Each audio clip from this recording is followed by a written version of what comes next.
The fire was supposed to be out. Captain Elias Mercer had been a firefighter for 22 years. He had seen blazing infernos consume homes, car accidents and chemical spills. But nothing prepared him for the call about the Henderson Mill. The old paper mill on the edge of Ridge Valley had been abandoned for decades. Its brick walls were crumbling and the windows were shattered. Town kids dared each other to explore its dark halls, but most kept away. It was a dangerous place.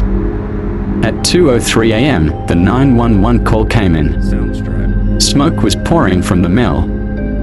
Most thought it would be a small fire, maybe some kids playing with matches. But as Engine 7 drove up, Mercer saw flames flickering inside the broken windows. The building groaned under the heat, almost like it was alive and in pain. Mercer radioed for backup and led his team inside. The smoke was thick but smelled strange, metallic and sweet. The firefighters felt dizzy, their masks doing little to help. Then came the screams. They echoed from beneath the factory floor. The blueprints said there was no basement. Curious and alarmed, Mercer and firefighter Langley found a hidden stairwell leading down. Below, the air was cold and damp. Rusted doors lined a wet stone hallway. The screams grew louder, men, women, children. Langley pushed open a door. Inside was a small room with scorch marks on the walls and a circle of burnt earth on the floor.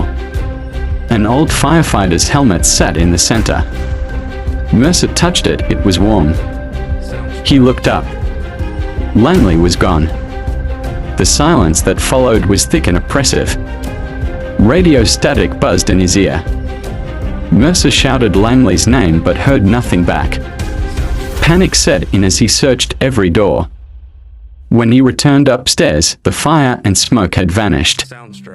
Outside, his team waited, frantic. "Where's Langley?" they asked. Mercer pointed toward the mill, but it was gone. All that remained was a smoking crater. They said Mercer was confused, that Langley was lost to a collapse. But Mercer knew the truth, something else lived in that mill. And it had taken his friend. The days after the Henderson Mill fire felt like a nightmare. Mercer couldn't wake from. His fellow firefighters treated him with sympathy tinged with suspicion. And the local news called it a tragic accident. A structural collapse in an abandoned building. A lost firefighter and a shaken captain. But none of that explained what Mercer had seen, heard, or felt in those dark moments beneath the mill. Mercer couldn't shake the cold stone hallway, or the warmth of that old helmet in his hands. More haunting was the silence after Langley disappeared. The radio static, the vanished screams. The way the building seemed to breathe around him, all impossible to explain. He returned home, but sleep eluded him. Every night was haunted by visions of the mill, the rusted doors, the circle of ash, and Langley's desperate voice echoing through the dark. The whispers began soon after. At first, subtle footsteps in the empty firehouse corridors.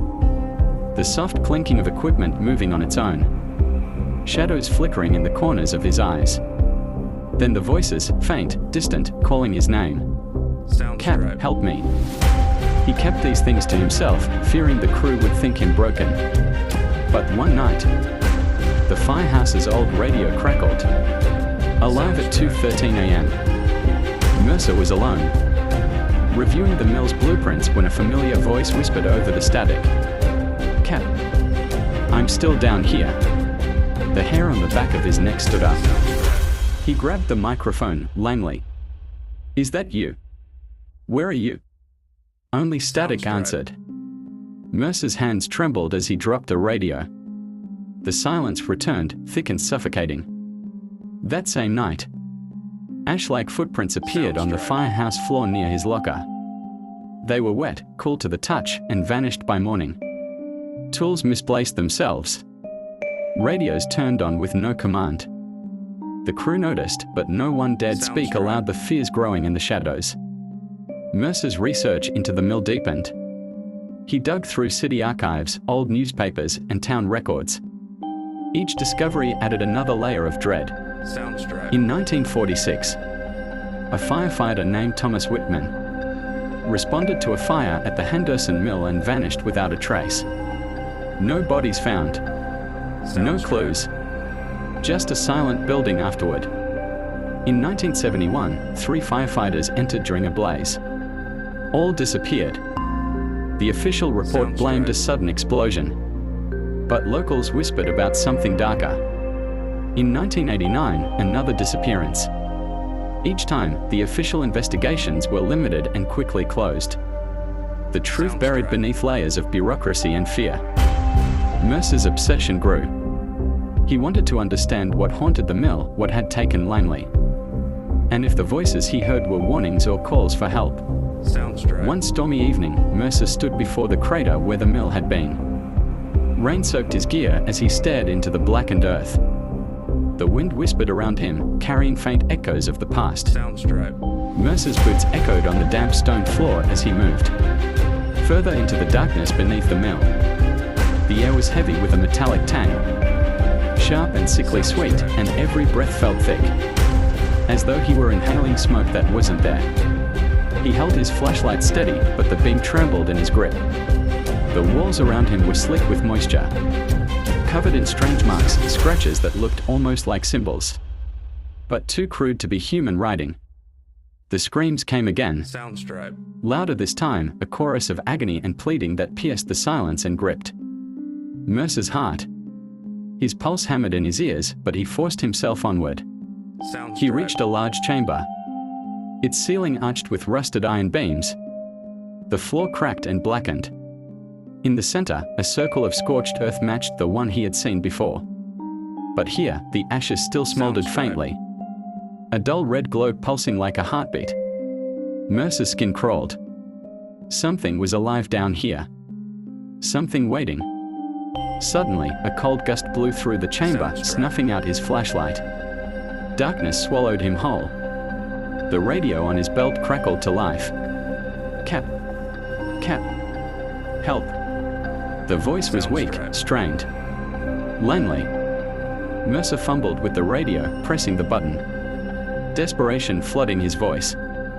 I'm here, Langley. Where are you? Hold on. Static hissed, then silence. Langley. Mercer shouted into the dark. I'm coming for you. His flashlight flickered back on, and in its glow, shadows writhed along the walls like living things. Mercer's breath caught as a figure appeared ahead, indistinct and flickering. Langley? He asked, stepping closer. The figure twisted, face melting into a horrific mask of pain and rage before vanishing like smoke. Mercer stumbled back, heart pounding. The chamber shook violently, dust falling from above. He scrambled for the stairs but found the way blocked, the passage collapsed. Trapped. A cold voice whispered from the shadows. You shouldn't have come back. The air grew colder, the walls seeming to close in. Mercer's flashlight sputtered and died. In complete darkness, only the screams remained, echoing endlessly around him. Captain Mercer stood frozen in the suffocating dark, back pressed to the damp stone wall. He could hear his own heartbeat thudding inside his skull. Around him, whispers slithered like smoke, some called his name. Others spoke words in languages he didn't recognize. Then came the scent of burning flesh. It drifted through the black like an old memory, thick and horrifyingly sweet. Mercer gagged. He clutched the useless flashlight, praying for even a flicker of light. Some proof he was still tethered to reality. But what was reality anymore? His training screamed at him to stay calm, assess, breathe, plan. But none of those steps accounted for supernatural darkness, disembodied voices, or walls that changed shape. The very floor beneath his boots felt like it pulsed, as if the building, or whatever was left of it, was alive. From the left came a dragging sound, wet, uneven. Cap, a voice moaned. Why did you leave me? Mercer turned his head, heart hammering. Langley? He whispered. Yes, the voice groaned, closer now. I waited. I burned. I screamed. You didn't come. A shape emerged from the shadows. It looked like Langley at first. Helmet cracked, coat scorched, face half melted. One eye hung loosely from its socket, swinging as it stepped forward. Charred flesh clung to bone. The smell was unbearable. Mercer stumbled back.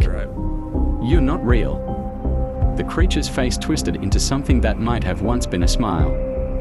I am what's left when the fire doesn't let go. Then, like smoke, it vanished, leaving only silence and the faint sound of crackling embers. Mercer's back hit something solid. Turning, he realized a doorway had appeared, tall, rusted, slightly ajar. On the door, burned into the metal, were numbers 714. His hands trembled as he pushed it open. Inside was a stairwell, winding downward. Each step groaned under his weight. The walls narrowed as he descended. He could feel heat rising, not like a typical fire, but dry, ancient, like a furnace from hell. At the bottom, the stairs opened into another chamber, far larger than the one above. Torches lined the walls, casting eerie light over hundreds of firefighter helmets, old, rusted, scorched beyond recognition. They were mounted on stone pillars, forming a circular shrine. In the center stood a mirror, massive and cracked. Mercer stepped closer, drawn against his will. In the reflection, he didn't see himself, he saw Langley, screaming silently, trapped behind the glass. Behind Langley stood dozens more figures. Men and women in bunker gear from every era. All of them trapped. All of them staring directly at Mercer. The torches flared. The voices rose, screaming, whispering, chanting. Join us. Join us. Join us. Mercer tried to turn away, but his feet were rooted. The mirror pulsed, light pouring from its cracks. The trapped souls inside pounded the glass from within. Then, with a deafening shatter, it exploded.